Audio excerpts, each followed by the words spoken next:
जय हिंद साथियों, आज हम देखेंगे कि मनुष्यों में ब्लड प्रेशर रक्तदाब होता क्या है, रक्तदाब आखिर ये बढ़ता क्यों है और डॉक्टर इसे मेजर कैसे करते हैं। इन सारी बातों का हम डिटेल से यहाँ पर जानेंगे कि ब्लड प्रेशर को डॉक्टर लोग किस तरह से मेजर करते हैं, किस तरह से उसे मापते हैं। सबसे पहले जानेंगे कि हमारा रक्तदाब ब्लड प्रेशर होता क्या है। आपको पता है कि हमारे हार्ट जो होता है, हमारा हार्ट से क्या होता है, ब्लड जो होता है पंप होता है। हार्ट क्या करता है, ब्लड को पंप करता है। शरीर के अन्य हिस्सों तक ब्लड पहुंचता है केवल हार्ट के माध्यम से। पहले जानेंगे ब्लड प्रेशर यानी कि रक्तदाब होता क्या है। रक्तदाब ब्लड जिस प्रेशर से जाता है और जिस प्रेशर से आता है, इन दोनों प्रेशर को क्या कहते हैं, ब्लड प्रेशर कहते हैं। एक बात मैं आपको बता दूं कि जो हमारा हार्ट होता है, हार्ट क्या काम करता है, ब्लड को पंप करने का काम करता है। यानी कि ब्लड शरीर के अन्य हिस्सों में किस माध्यम से जाता है, तो वो हार्ट होता है जो ब्लड को पंप यानी कि धकेलने का काम करता है। तो फिर जब शरीर के अन्य हिस्सों से फिर वापस पुनः जब हार्ट में ब्लड आता है, तो इन दोनों को हम सिस्टोलिक और डायस्टोलिक कहते हैं। यानी कि हार्ट से शरीर के अन्य हिस्सों में जिस गति से ब्लड जाता है उसे हम सिस्टोलिक कहते हैं। यानी कि हार्ट से शरीर के अन्य हिस्सों में जो ब्लड जाता है उसे हम सिस्टोलिक कहते हैं, और यानी कि शरीर के अन्य हिस्सों से हार्ट में जब ब्लड पुनः वापस आता है उसे हम डायस्टोलिक कहते हैं। यहाँ पर 120/80 क्या है, सिस्टोलिक और डायस्टोलिक।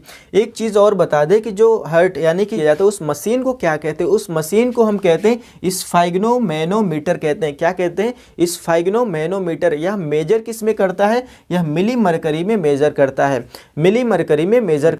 डॉक्टर किस तरह से हमारे रक्तदाब को मेजर करते हैं, आपको बता दें कि जो स्फेग्नोमैनोमीटर होता है, हमारे हाथ में जब वो पट्टी लगाते हैं तो उसमें जो होते हैं 200 पारा तक, यानी कि 200 पारा तक ये मिली मरकरी को चढ़ा देते हैं, मिली मरकरी को चढ़ा देते हैं। स्फेग्नोमीटर में 200 पारा तक चढ़ा देते हैं। फिर क्या करते हैं, उसे धीरे धीरे छोड़ते हैं। जब उसे धीरे धीरे छोड़ेंगे उसमें एक आवाज़ आती है। आवाज़ कैसी होती है, टिक टिक टिक टिक टिक, इस तरह से आवाज़ आती रहती है। उसमें टिक टिक की आवाज़ आती है।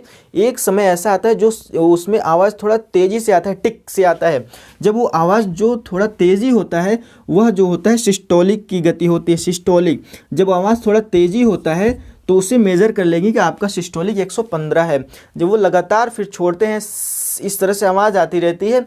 फिर जो लगातार छोड़ते रहते हैं उसमें टिक टिक टिक टिक टिक टिक की आवाज़ आती रहती है। जब कान में आला लगाकर सुनते हैं, क्या होता है उसमें, जहाँ पर वो टिक टिक की आवाज़ बंद हो जाएगी एकदम से, वहाँ पर आपका डायस्टोलिक होगा। उसे मेज़र कर लेंगे कि आपका जो है डायस्टोलिक 75 है। यानी कि फिर आपका रिपोर्ट बता देंगे कि आपका ब्लड प्रेशर नॉर्मल से थोड़ा कम है, यानी कि 115/75, यानी कि आपका नॉर्मल से थोड़ा ब्लड प्रेशर क्या है, कम है।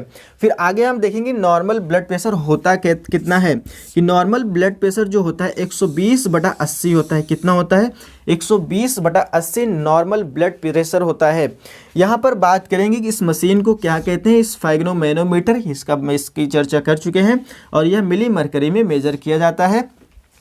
ये बढ़ता क्यों है, ब्लड प्रेशर क्यों बढ़ता है।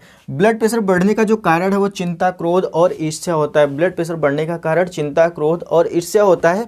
कभी कभी जब ब्लड प्रेशर कभी क्या होता है, हाई ब्लड प्रेशर में 150/100 आपका ब्लड प्रेशर हो जाता है, उस समय क्या होता है, आपको क्या होता है, हाइपरटेंशन हो जाता है। हाइपरटेंशन में क्या होता है, हाइपरटेंशन में क्या, हार्ट अटैक का खतरा बढ़ जाता है। जब किसी व्यक्ति को हाइपरटेंशन यानी कि ब्लड प्रेशर हाई हो जाएगा, उसमें हार्ट अटैक का खतरा बढ़ जाता है। और जब किसी व्यक्ति में ब्लड प्रेशर लो हो जाता है, यानी जब किसी व्यक्ति में लो ब्लड प्रेशर यानी कि 100/60 हो जाता है, उसे हम हाइपोटेंशन कहते हैं। हाइपोटेंशन में क्या होता है, व्यक्ति बेहोश होने लगता है और कमजोरी फील होने लगती है, कमजोरी महसूस होने लगता है। तो दोस्तों ये थे ब्लड प्रेशर और ब्लड प्रेशर यानी कि रक्तदाब को किस तरह से डॉक्टर मेजर करते हैं, और नॉर्मल ब्लड प्रेशर हमारा कितना होना चाहिए और कितना होता है। ठीक है, ये सारी बातों को आपको पता चल गया। दोस्तों अगर वीडियो आपको अच्छा लगा हो तो वीडियो को लाइक, शेयर और सब्सक्राइब करके जाइएगा। Thanks for watching.